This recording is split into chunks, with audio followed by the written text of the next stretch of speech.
오늘은 마태복음 강해 제 69번째 시간 되겠습니다. 예수님의 진정한 가족이라는 메시지로 제목으로 같이 말씀을 나누겠습니다.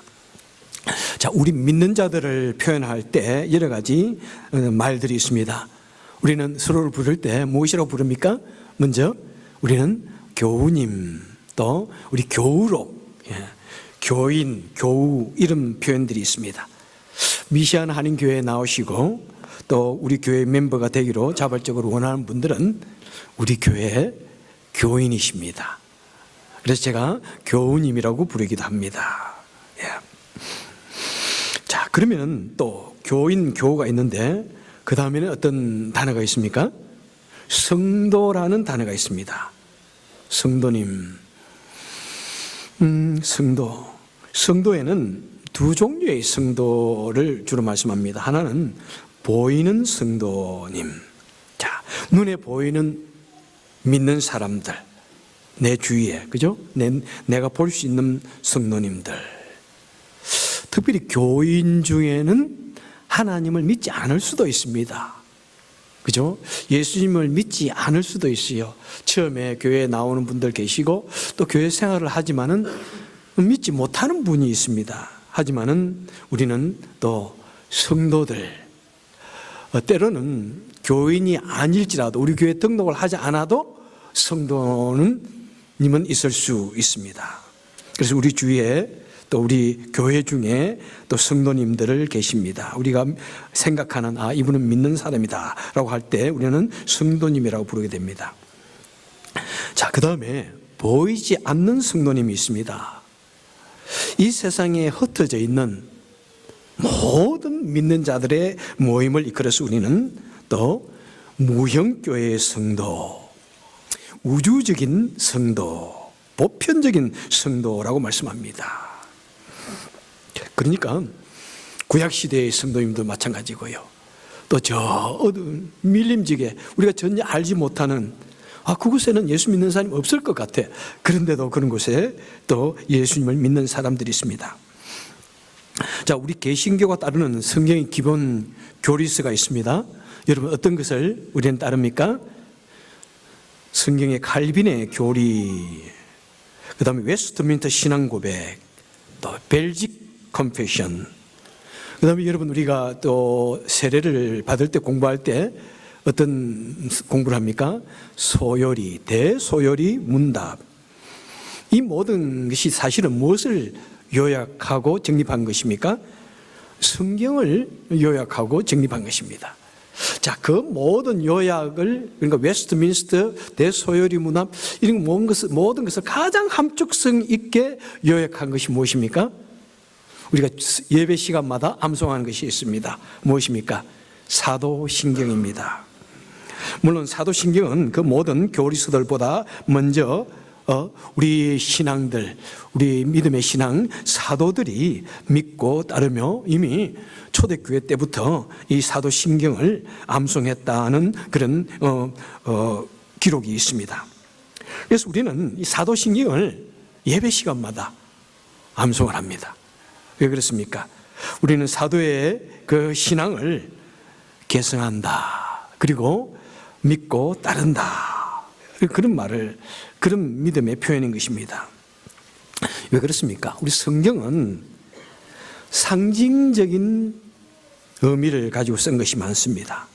또 예언적이고 또 예표적으로 쓰여 있는 것이 많습니다. 자칫 잘못하면은 이 상징적인 것을 내가 가만히 생각하다가 이런 뜻인 것 같아. 또 예언적인 것을 내가 생각해보고 꿈꾸고 기도해보니까 이런 뜻인 것 같아. 그러니까 한 가지에 대해서 수많은 해석이 나올 수가 있습니다. 그런데 그것이 바르지 않은 경우가 참 많거든요. 자기 혼자 생각이 따름이시지, 어느 혼자 그냥 착각할 따름이지 바른 해석이 아니라는 것입니다. 그래서 우리는 이것을 믿습니다 라고 하는 것이 뭐냐면은 이 웨스트민스터 신앙고백, 칼빈의 교리서, 이런 것입니다. 성경을 우리가 어떻게 이해할 것인가, 어떻게 해석할 것인가, 그것을 가장 함축성 있게 바로 사도신경이 이 사도들이 이 신앙을 먼저 그것을 정립을 해놓았고 그 이후에 약간 손을 보았다, 좀 더 정립을 했다라고 생각을 하면 됩니다. 그래서 사실 또 개신교라고 하지만은 어떤 것은 사도신경을 또 뭐 굳이 따르지 않겠다, 우리는 암송하지 않는다, 뭐 그런 개신교도 있죠, 없잖아. 예. 자, 우리가 이 사도신경을 암송할 때 우리가 이렇게 합니다. 성령을 믿사오며, 그 다음에 뭐죠? 거룩한 공회와, 그죠? 거룩한 공회와 성도와 서로 교통하는 것과 죄를 사하여 주신 것과 뭐 이렇게 믿사옵니다. 이렇게 말합니다. 그렇습니다. 우리는 성령을 믿고 거룩한 공회를 믿습니다. 자, 공회가 무엇입니까? 거룩한 공회는 영어로 The Holy Universal Church. 그런데 오래된 이 사도신경, 우리 어릴 때 사도신경은 그 영어에 보면은 The Holy 뭐로 되어 있을까요? Catholic Church라고 되어 있어요. 우리 어릴 때. 자, 그러면 이 캐톨릭이라는 말이 무엇이긴데, 우리가 그럼 구교를 믿는 것입니까? 그 성당 그 구분을 믿는 것입니까? 그게 아니라, 원래 캐톨릭이라는 이 단어는 라틴어로서 universal, 보편적이라는 그런 말입니다. 원래는 그냥 일반 보통 명사입니다. small c. 그런데 이것을 이제 캐톨릭 교회가 이것을 캐피탈 C로 해가지고 고유 명사화했습니다. 그래서 우리가 이제 영어를 잘 모를 때는 뭐 캐톨릭으로 되어 있는지 유니버설로 되어 있는지 모르고 막 하다가 이제 영어를 좀 알게 되니까 막 혼동이 오는 거예요. 왜 우리가 캐톨릭 처치를 믿는 거죠? 그러니까 이거 원래 뜻은 유니버시티다. 그래서 지금 대부분의 미국의 개신교 유니버설 처치라고 이렇게 믿고 있고, 우리도 거룩한 공회라는 말이 뭐냐면은 이 지구상에 있는 모든 예수 믿는 우리 모든 사람은 하나다 하는 그런 의미로 우리가 이 신앙을 고백하고 있는 것입니다. 자, 거룩한 공회는 바로 구약시대 때부터 또는 먼 미래까지 또 밀림이나 어떤 오지에 예수를 믿을 것 같지 않는 그 모든 성도들을 다 일컬어서 하는 말인 것입니다. 자, 그 다음에 또 우리 믿는 자들을 어떻게 표현합니까? 우리는 하나님의 무엇입니까? 하나님의 백성이다 라고 믿습니다. 자, 베드로전서 2장 10절에 이렇게 말씀합니다. 너희가 전에는 백성이 아니더니 이제는 하나님의 백성이요. 야, 우리를 일컬어서 하나님의 백성이다. 자, 이전에는 유대인 외에는 모두 어떤 사람으로 말했습니까? 이방인이라 이렇게 말했어요. 이방인이다. 그런데 이제 우리는 더 이상 이방인이 아니라 하나님의 백성이다. 이렇게 하나님께서 우리를 불러주셨다는 것입니다. 그렇습니다. 우리는 하나님의 백성이요, 하나님의 나라의 거룩한 선택받은 백성들입니다. 자, 그리고 우리는 또한 하나님의 자녀라고 이렇게 불림을 받습니다. 하나님의 자녀. 요한일서 3장 2절에 사랑하는 자들아, 우리가 지금은 하나님의 자녀라. 하나님의 자녀라. 여러분, 그래서 주기도문 우리 또 암송하실 줄 알죠? 하늘에 계신 우리 뭐죠? 아버지, Heavenly Father. 하나님을 아버지라고 부르셨습니다. 물론 구약 시대에도 하나님을 아버지로 부른 적이 있지만 그렇게 보편적이고 일반적이지는 않았어요. 구약 시대에는 주로 하나님이라는 이름 자체도 너무나 거룩하고 너무나 존엄해가지고 하나님도 이름도 부르지 못했어요. 그래서 여호와란 의미가 무엇이라고 그랬죠? 나의 주님이라는 뜻이에요. 나의 주님이라는. 그것을 이렇게 만들어가지고 야훼 이렇게 만들었습니다. 여호와. 자, 그런데 이 하나님을 이제 우리 신약 시대에는 무조건 하나님, 아버지. 그래서 사도 바울도 로마서 8장에서 하나님을 우리를 하여금 아버지라 부르게 하셨다, 아빠라고 부르게 하셨다, 얼마나 놀라우냐 이렇게 말씀합니다. 그래서 우리 신약교회 성도님들은 너무나 이제 자연스럽게 하나님을 부를 때 하나님 아버지, 아버지, 얼마나 좋은지요. 아버지라는 단어 얼마나 좋습니까? 우리가 다 같이 한번 할까요? 아버지. 우리 이 아버지는 좀 경상도식으로 발음을 해야 더 친근하다고 그래. 아버지. 아닌가요? 야, 아버지. 얼마나 참 좋은 친밀한 그런 단어인지 모릅니다. 자, 우리 예수님께서는 우리 믿는 자들을 어떻게 부르기를 원하십니까? 우리 믿는 자들이 어떤 사람이라고 말씀합니까? 오늘 본문에 봅시다. 자, 12장 47절. 한 사람이 와서 우리 예수님께 말씀합니다. 예수님, 당신의 어머니와 동생들이 밖에 와 있습니다. 어머니의 이름은 무엇입니까? 마리아. 예, 어머니의 이름은 마리아. 예. 그 다음에 예수님의 동생들이라고 부릅니다. 그러니까 요셉과 마리아가 정혼을 했다가 처녀로 잉태하여서 예수님을 탄생하셨지만은 이제 둘이 결혼 생활을 하게 되죠. 그래서 결혼 생활을 통해서 예수님 아래에 여러 동생들이 이제 생겼습니다. 몇 명인지는 정확하지는 않습니다. 그 예수님의 동생들 중에 그리고 유명한 초대교회의 한 지도자도 있습니다. 누구죠? 예수님의 동생 야고보 장로. 장로 야고보가 바로 초대교회의 지도자였는데 예수님의 동생이었습니다. 자, 그 다음에 48절에 보니까 예수님께서 말씀하십니다. 예수님 동생이 왔습니다. 가족이 왔습니다. 그러니까 예수님 말씀합니다. 누가 내 어머니이고 누가 내 동생들이냐. 좀 들으니까 좀 만약 여러분이 어머니가 여러분이 동생들 같으면 어떨 것 같아요? 아니 지금 예수님이 나를 이 동생으로 취급을 안 하는 거야? 뭐야? 나를 잊어버렸나? 좀 무시하는 것처럼 좀 서운하게 들릴 수도 있는 것 같아요. 그런데 이 말씀은 뭐 가족의 중요성을 무시하는 것이 아닙니다. 어머니나 그 동생들을 무시하는 것이 아니라 우리 예수님께서 그 인간의 정말 그 중요한 가족이 얼마나 중요하냐.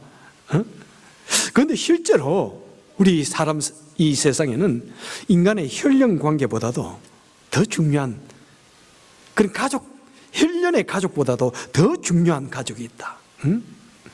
바로 하나님과의 그 관계의 중요성을 지금 말씀하시는 것입니다. 그리고 예수님께서 말씀하시기를 49절에 보니까 자신의 제자들이 옆에 쭉 서 있으니까 예수님께서 손을 내밀어 쭉 말씀하면서 제자들 향해 손을 이렇게 내밀어 가리켜 이르시되 나의 어머니와 나의 동생들을 보라 이렇게 말씀합니다. 아마 이제 예수님의 동생들이 더 상처가 될 수 있어. 어머니 동생들을 가족이라 그러지 아니하고 내 진짜 가족들을 보라 이렇게 말씀하고 있습니다. 자, 그러면은 우리 예수님은 어떤 사람을 일컬어서 진정한 자신의 가족이라고 말씀하고 있습니까? 지금 예수님이 이렇게 말씀하는 거예요. 여러분, 우리가 생각하는 가족은 핏줄로 만들어진 이것을 우리는 가정이다, 가족이라고 말하는데 참된 가족은 바로 이들입니다. 첫째는 누구예요? 그러니까 제자들을 말씀해요. 1차적으로는 제자들을 자신의 가족이라고 부릅니다. 네? 제자들은 바로 예수님을 큰 형님으로 모시는 한 가족이라는 것입니다. 왜 그렇습니까? 예수님, 이 제자들은 정말 자신 하던 일을 다 버리고 심지어는 가정도 떠나가지고 지금 예수님을 따르고 있습니다. 예수님 가장 가까이 따르고 있습니다. 예수님과 함께 다니면서 함께 먹고 함께 잠을 자고 그 모든 삶을 같이 나누고 있습니다. 가족의 참 중요성은 무엇입니까? 함께라는 의미라고 저는 생각해요. 함께. 여러분, 우리는 함께라고 하는 이 의미의 중요성에 대해서 정말 마음속 깊이 이 중요의 의미를 가져야 되리라 생각합니다. 우리 함께 같은 목적을 가지고 함께 같은 일을 하고 같이 서로 섬기고 같이 밥을 먹고 같이 잠을 자고 같이 무엇보다도 같은 고난의 길을 가고 있는 같이 모든 어려움과 슬픔을 같이 나누고 있는 그 가족을 그 사람을 일컬어서 예수님은 자기 제자를 일컬어서 이들이 내 형제다 이렇게 말씀하고 있습니다. 자, 그리고 두 번째는 무엇입니까? 50절에 보니까 누구든지 누구든지 하늘에 계신 내 아버지의 뜻대로 행하는 자가 내 형제요 자매요 어머니라. 자, 두 번째 가족은 누구라고요? 누구든지예요. 꼭 내 제자만을 말하는 것이 아니라 제자가 1차적으로 말하지만은 누구든지 우리 예수님의 가족이 될 수 있다는 것입니다. 그래서 성경은 이 누구든지가 누구입니까? 바로 하나님을 같이 믿고 따르는 모든, 아까 말씀드린 모든 보편적인 우리 성도들, 하나님을 믿는 모든 백성들, 그분들을 일컬어서 우리는 믿음의 가족이라고 말씀을 하고 있습니다. 특히 가족은 뭐라고요? 온갖 고난과 아픔을 함께 공감하고 나누는 것을 매우 중요하게 말씀합니다. 로마서 8장 17절에서 이렇게 말씀합니다. 자녀이면 또 상속자 곧 하나님의 상속자요 그리스도와 함께한 상속자니 우리가 그와 함께 영광을 받기 위하여 고난도 함께 받아야 할 것이니라. 하나님의 자녀들, 하나님의 상속자, 하나님의 가족은 무엇을 함께 해야 된다고요? 하나님의 이거 영광된 것을 상속받기 위해서는 또한 고난도 함께 받아야 한다는 것입니다. 우리 하나님의 가족이라는 의미, 우리 성도님들은 특별히 그 성도님들 중에서도 우리 같은 교회를 섬기고 있는 이 성도님들은 가족들 중에서도 우리는 더 친밀한 가족이죠, 그죠? 더 친밀한, 누구보다도 친밀한 가족입니다. 왜? 같이 하나님을 섬기고 부대끼고 고난의 을 같이 나누고 문제성을 같이 나누고 서로 짐을 짊어지고 같이 돕고 살피기 때문에 같은 교인으로서의 그 성도라는 것이 이 세상의 어떤 가족들보다 중요하다고 말씀하는 것입니다. 저도 참 목회자로서 이런 것을 느낄 때가 참 많은 것 같아요. 이런 우리 제 친밀한 가족들, 제 누이가 셋이 있습니다. 그렇지만은 내가 어려움을 당한다고 해서 내가 그분들에게 한 번도 어렵다 말을 해본 적도 없고 도움을 이렇게 힘밀하게 받아본 적 없습니다. 하지만 내 어려움을 가장 잘 아시는 분들은 역시 우리 성도님들이다. 참 어려울 때 같이 돌아보고 같이 아플 때 가슴 아파하고 참 돌아볼 때 그때 저는 이 믿음 안에서 이 가족이라는 의미가 너무 강하게 와닿는 거예요. 너무 강하게 와닿는 거예요. 같이 아픔을 나누고 괴로워하고 기도하는 이것이 얼마나 소중한 가족인가 하는 것을 느낍니다. 가족은 그죠? 서로 작은 일을 분담합니다. 가장 큰 일을 같이 나누고 또 아무리 작은 고통이라도 서로 나누고 한 사람이 고통할 때 고통하는 것, 이것이 가족입니다. 여러분,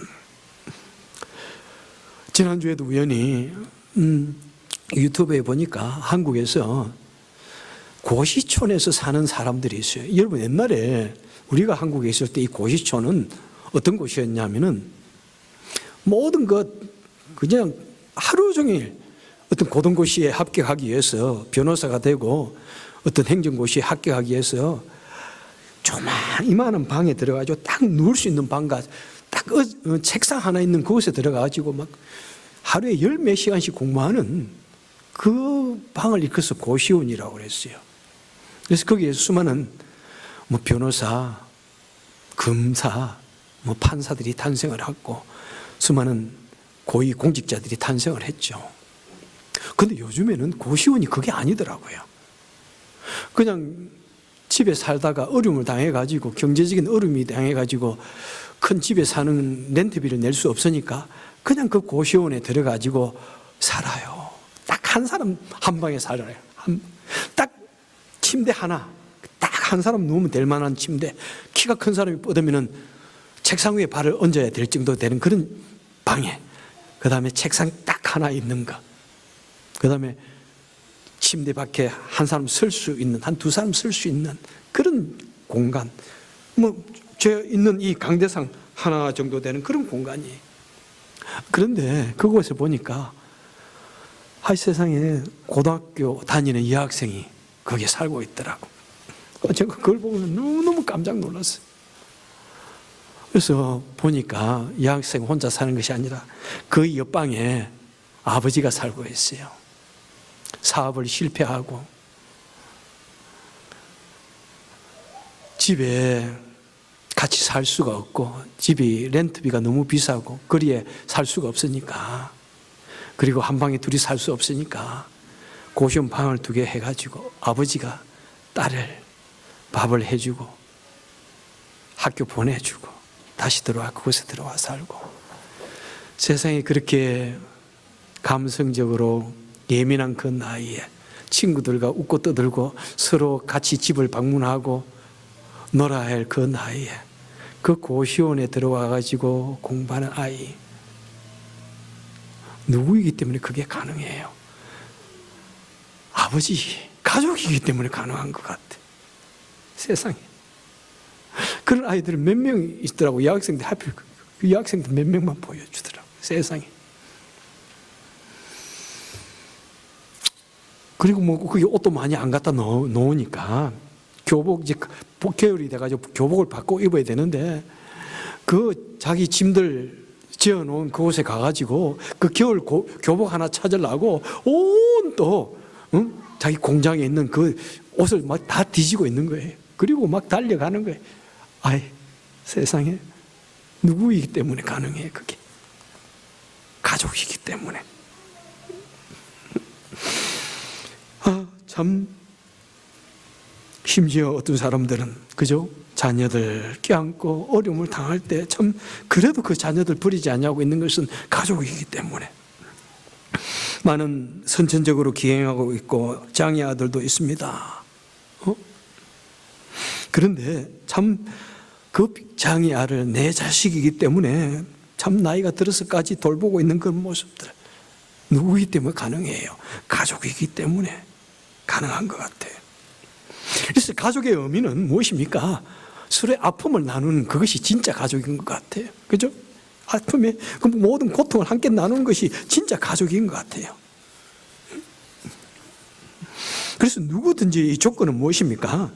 누구든지 진짜 아무나 뭐 가족이라는 것은 아니죠. 조건이 있습니다. 내 아버지의 뜻대로 하는 자가 내 형제요, 자매요, 어머니라. 누구든지.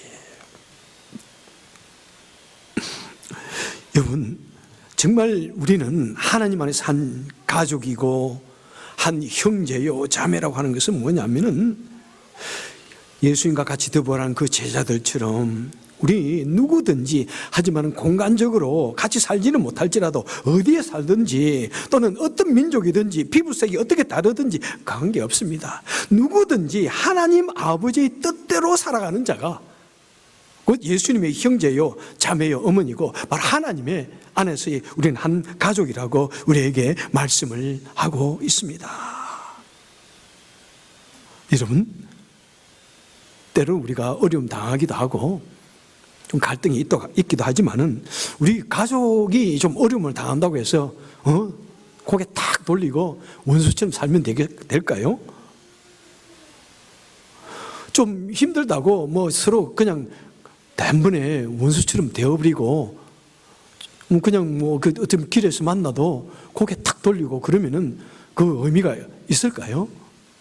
저는 이 미국에 와서 목회를 하면서 때로는 참 엉뚱한 그런 일들을 좀 많이 겪었어요. 이전 도시에 있을 때 목회를 할 때 제가 그 교회 담임 목사로 가니까 성도님들이 말씀하기를 다른 교회 목사들하고 절대 친하게 지내지 마세요. 다른 교회 사람들하고 절대 친하게 지내지 마세요. 그래. 그래서 왜 그러십니까? 그랬더니 그 목사들 그 목사가 아니에요. 그리고 보니까 서로 교인과 교인이 서로 덩이 져 있는 거예요. 그게 형편없어요. 안 돼요. 그게는 절대로 안 돼요. 막 이러는 거예요. 그래서 내가 몇 개월 동안 가만히 듣고 있다가 제가 성도님 앞에 말씀했어요. 여러분들, 그러면 안 됩니다. 우리는 주님 안에서 다 형제요, 자매입니다. 우리가 때로는 그 목사님이 마음에 안 들어 그러지만은 그분도 하나님이 쓰시는 하나님의 종입니다. 많은 사람들이 또 목사님과 더불어서 같이 신앙생활을 하지 않습니까? 뭐 다른 우리 교회 아니라고 너무 그렇게 우리 등 돌리고 그러지 맙시다. 하나님 안에서 자녀입니다. 같이 좀 친밀하게 지내고 같이 서로 좀 이렇게 모임에도 참여하고 좀 그렇게 합시다. 절대로 다른 교회 뭐 행사가 있어도 안 간다고 그래. 그러지 말고 좀 갔다 왔다 합시다. 나 그랬더니 또 그걸 가지고 저를 참 미워하는 사람이 많이 생겼었어 그때. 참 여러분 왜 그래요? 여러분 우리 너무 그러지 맙시다. 다른 교회도 귀하게 생각하고 다른 교회 목사님도 좀 귀하게 생각하고 또는 어려움 당할지라도 좀 밉더라도 그렇더라도 또 우리 하나님 앞에서의 한 형제예요, 자매예요. 아주 친밀하지는 않을지라도 그 형제 자매를 그렇다고 해서 우리가 등을 돌리고 원수처럼 뭐 모른 척하고 그렇게 했어야 되겠습니까? 나 그런 사람은 진짜 하나님을 믿는 사람일까? 이런 생각이 들어 참 가슴이 아파요. 예. 여러분 우리 하나님의 백성은 무엇이라고요? 하나님의 뜻대로 사는 자, 하나님의 뜻대로 행하는 자. 이 사람이 한 가족이라고 말씀하고 있습니다. 여러분 우리가 한 교회에 있으면 한 교인이 될 수 있지만은 하나님의 뜻대로 행하지 않으면 한 믿음의 가족은 아닐 수 있다는 것을 우리에게 말씀해 주고 있습니다. 여러분 같은 교회를 다니면서 같이 하나님의 뜻대로 행할 때 하나님 안에서 진정한 믿음, 믿음의 가족, 예수님께서 이 사람들이 진정한 나의 가족이다 이렇게 말씀할 수 있는 믿음의 가족이라는 것입니다. 여러분 하나님의 뜻은 무엇입니까? 바로 하나님께서 자신의 백성들에게 너희는 이렇게 살아야 된다고 하신 그 말씀을 따르는 그 말씀입니다. 여러분 성도가 어떻게 살아야 하는지에 대해서 성경은 여러 가지를 우리에게 말씀해 주고 있습니다. 수많은 말씀이 있지만 여러분 이 시간에 한번 성도는 어떻게 살아야 되는지 성도가 깊이 있고 살아야 할 그 몇 가지를 좀 같이 말씀을 드리겠습니다. 자, 우리 성도의 우선순위는 무엇이라고 그랬습니까? 우리가 성도가 이 땅에 살아가지만 가장 우선순위로 지켜야 할 것은 무엇이라고 말씀했습니까? 마태복음 6장 32절 시작. 너희는 먼저 그의 나라와 그의 의를 구하라. 그래야면은 이 세상 나머지 이 모든 것은 다 하나님께서 그죠? 채워주실 것이다. 더하실 것이다. 우리 성도의 우선순위 하나님 뜻은 무엇입니까? 먼저 그의 나라와 그의 의를 구하는 삶. 먼저 하나님의 나라, 하나님의 뜻을 이루고 하나님의 일을 하고 하나님의 그 마음을 읽고 그대로 따르는 사람, 하나님의 일을 가장 우선순위 생각하는 것이 하나님의 백성이라는 것입니다. 여러분 너무 어려운가요? 참 물론 어떤 믿음의 상태나 어떤 직업이나 또는 어떤 사업에 따라서 쉽지는 않을 수 있습니다. 그런데 주님 말씀하십니다. 너희는 먼저 그의 나라와 그의 의를 구하는 하나님을 섬기고 예배하고 하나님의 일을 하는 것을 우선순위로 해라. 네, 집에 이런 일이 있어야 됐어요. 어쩌고 저쩌고. 물론 여러분 100% 우리가 다 할 수는 없어요. 100% 주일날 교회 다 나올 수는 없지만은 그렇지만은 내 삶의 가장 우선순위, 보편적으로 내가 가장 우선순위로 하는 것이 하나님의 일을 하는 것인가? 그것이 바로 하나님의 백성이라는 것입니다. 그리고 인간관계의 법칙, 가장 중요한 것이 무엇이라고 말씀했습니까? 심지어 율법과 선지자의 요약이라고 말씀하는 것, 우리 인간관계의 법칙. 마태복음 7장 12절 시작. 그러므로 누구든지 대접을 받기 원하는 대로 뭐라고요? 그 다음에 너희도 남을 대접하라. 이렇게 살아라고 말씀하고 있습니다.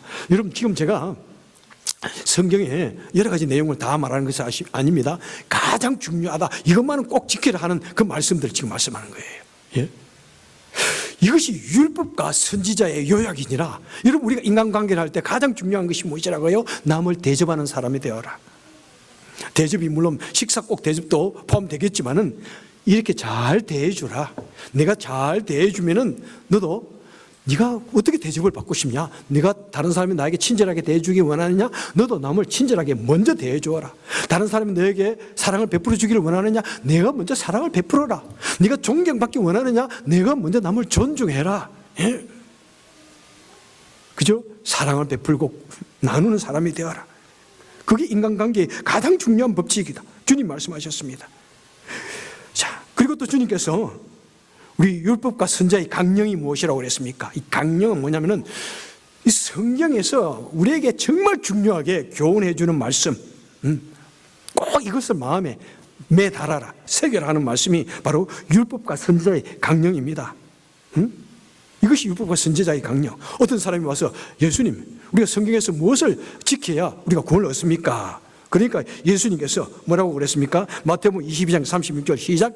내 마음을 다하고 목숨을 다하고 뜻을 다하여 주 너희 하나님을 사랑하라 하셨으니 이것이 크고 첫째 되는 계명이요.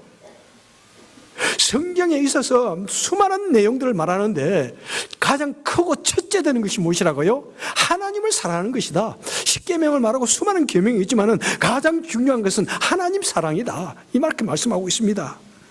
둘째도 그와 같으니 그 다음에 무엇이라고요? 내 이웃을 너의 몸과 같이 사랑하라. 성경을 요약할 때 첫째는 무엇이라고요? 하나님 사랑. 두 번째는 무엇이라고요? 이웃 사랑이에요. 이 교회 주보 여러분, 하나님, 이웃, 하나님, 이웃, 하나님 사랑, 이웃 사랑. 그죠? 이것이 성경의 요약이라는 것입니다. 가장 중요한 계명 두 가지. 이 성경을 수많은 거기에 계명이 있지만은 요약을 하면은 하나님 사랑, 사람 사랑이고 이웃 사랑이고, 그죠? 그래서 거기에 수많은 사랑이 나오고 있는 것입니다.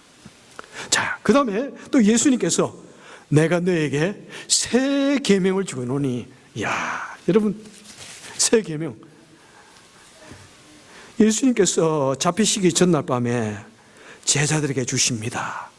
내가 새 계명을 너에게 주노니. 그러니까 오버올 모든 이 성경의 내용 중에서 가장 새로운 계명은 뭐냐? 새 계명을 너에게 주노니 뭐라고요? 서로 사랑하라. 내가 너희를 사랑한 것 같이 너희도 서로 사랑하라. 너희가 서로 사랑하면은 이로써 모든 사람이 너희가 내 제자인 줄 알리라. 여러분, 새 계명 가장 중요한 것, 서로를 사랑하면은 이 세상 어떤 계명 지키는 것 거기에 다 포함된다는 것입니다. 여러분, 원수 사랑, 그 다음에 율법에 이런 문제, 십계명을 지키라. 그 모든 것이 다 무엇이라고요? 서로를 사랑하는 것, 하나님을 사랑하고 사람을 사랑하는 것, 서로를 사랑하는 것. 이것이 우리가 죽을 때까지 지켜야 할 또 내용인 것입니다. 새 계명입니다. 그 다음에 예수님께서 또 내가 너에게 마지막 명령을 주노니 The Great Commission, The Great Mandate, 위대한 명령 한 가지 무엇입니까? 사도행전 1장 8절 다 같이 하겠습니다. 오직 성령이 너희에게 임하시면 너희가 권능을 받고 예루살렘과 온 유대와 사마리아와 땅끝까지 이르러 내 증인이 되리라. 이것이 우리 믿는 자들이 지키고 따라야 할 위대한 명령인 것입니다. 여러분, 성도의 명령, 내 이웃을 사랑할 뿐만 아니라 내가 주어진 이 커뮤니티에서 내가 사랑하고 인정받고 같이 최선을 다해서 섬기고 할 뿐만 아니라 우리가 모르는 그 나라에까지 복음을 전하는 이 삶을 사는 것, 이것이 우리가 지켜야 할 내용인 것을 말씀하고 있습니다. 그리고 그 가운데서 몇 가지 보면은 정말 자신을 낮추고 타인을 섬기는 삶을 살아라 주님 말씀하셨고요. 너희는 남을 용서하고 포용하는 삶을 살아라. 다 그 이웃사랑에 포함되어 있지 않습니까? 너희는 죄를 멀리하고 정직한 삶을 살아라. 내가 거룩하니 너희도 거룩하라. 이것이 하나님의 뜻이니라. 또 하나님의 뜻이라는 것이 또 나옵니다. 항상 기뻐하고 쉬지 말고 기도하고 범사에 감사하라. 이것이 예수 그리스도를 향한 하나님의 뜻이니라. 여러분, 예수 믿는다면 항상 감사하고 기뻐하고 이것이 하나님의 뜻이라고 말씀하고 있습니다. 그리고 또 무엇입니까? 우리가 비록 이 땅에서 발을 붙이고 살아가고 이 땅에서 우리에게 주어진 일들을 위해서 최선을 다해서 살아가지만은 우리의 눈은, 우리의 소망은 어디에 있어야 된다고 말씀하고 있습니까? 너희는 항상 위를 바라보는 삶을 살아라.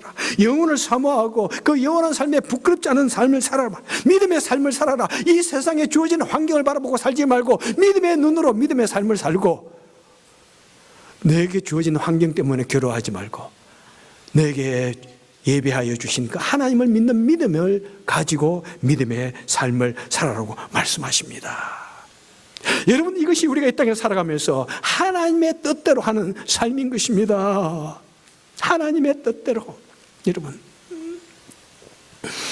말씀을 맺도록 하겠습니다. 여러분, 이러한 하나님의 말씀들, 이러한 위대한 명령들, 계명들, 우리가 꼭 지켜야 할 이 내용들, 이것을 믿고 따르고 지키는 자가, 이 예수님의 말씀을 지키는 자가 진정한 하나님의 가족이요 하나님의 백성이라고 말씀하고 있습니다. 여러분, 그 사람이 하나님을 믿는지 예수님을 믿는지 우리는 제대로 알 수 없지만 결국에 우리가 알 수 있는 것은 무엇입니까? 하나님의 말씀을 믿느냐, 또는 따르느냐, 또 순종을 하느냐. 하지만 순종을 우리가 제대로 100% 못할지라도 100% 하려고 괴로워하며 노력하며 하나님을 두려워하며 애쓰는 그 모습이 바로 하나님의 백성으로서 살아가는 것입니다. 여러분, 하나님의 백성은 하나님의 백성답게 살아야 됩니다. 하나님의 백성답게. 정말 저는 어떤 다른 종교는 신은 위대하다 그러면서 막 사람을 죽이잖아요. 과연 그것이 자신들이 생각하는 그 신에 대한 진정한 존경일까? 와, 여러분, 우리 하나님을 믿는 백성들은 하나님의 이름이 드러내기 위해서, 하나님의 영광이 가리지 않기 위해서 하나님의 가족답게 로열한 디그니티가 있는 그의 백성에게 맞는 거룩한 삶, 사랑의 삶, 용납하고 희생하는 삶을 살아야 하는 것입니다. 우리 교회 어떤 사람은 아버지와 같은 역할을 해야 되고, 어떤 분은 어머니와 같은 역할을 해야 되고, 지도자의 역할을 해야 되고, 또 어떤 사람 믿음이 약할 때는 자녀의 역할도 하고, 또 청년의 역할을 할, 물론 여러분, 이것은 우리가 생각하는 그런 나이별로고 꼭 중요한 건 아니에요. 하지만 내가 나이가 된다면 그런 역할이 주어질 수밖에 없는 것이죠. 우리에게 주어진, 각자에게 주어진 그 역할, 포지션을 볼 때 내가 어떤 일을 해야 되고, 내가 얼마나 희생하고 헌신하고 모범을 보여야 되는가, 그것을 감당해내도록 애쓰는 것이 우리 믿음의 가족이 걸어가야 할 길인 것 같습니다. 우리 예수를 믿는 사람답게, 우리 예수님의 이름이 망령되이 일컫지 않게, 우리 하나님의 영광이 가리지 않게, 우리가 이 땅에 살아갈 때 하나님의 자녀답게 살아갈 수 있는, 사랑을 베풀고 주님의 인격을 닮아가고 믿음의 삶을 사는 저와 여러분 되시기를 주님의 이름으로 축원합니다. 기도하겠습니다.